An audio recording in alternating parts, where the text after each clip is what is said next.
Paano kaya masasabing may love sa family? Mm, baka siguro ang love kapag yung kinikilig ka pag naalala ng asawa mo yung anniversary mo.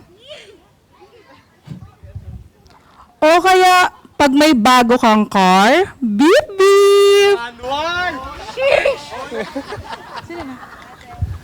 O baka naman kapag binigyan ka ng pera ni Honey.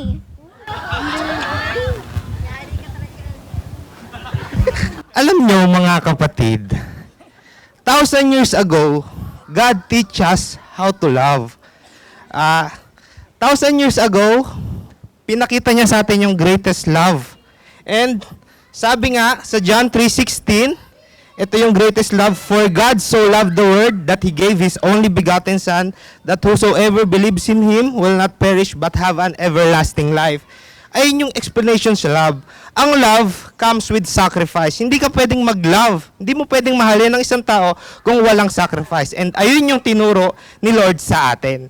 And masasabi mong may love sa bahay, sa family, pag may unity sila, and si Christ ang nasa center ng kanilang family.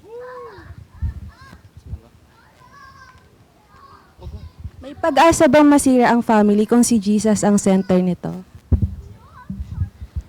Sabi nga ni Lord, dumarating ang pagsubok.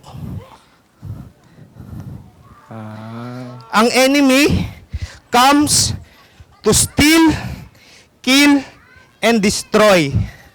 Pero, pagka covered ka ng kanyang words, protected ka ng kanya, sabi nga sa Colossians, above and above all this put on love which binds everything in perfect harmony. Pagka surrounded ka ng word ni Lord, protected ka 24/7, and walang gawa ng kaaway ang makapaghihiwalay sa family mo, and nandun yung chain na magsasama-sama sa inyo, and hindi kayo matitinag.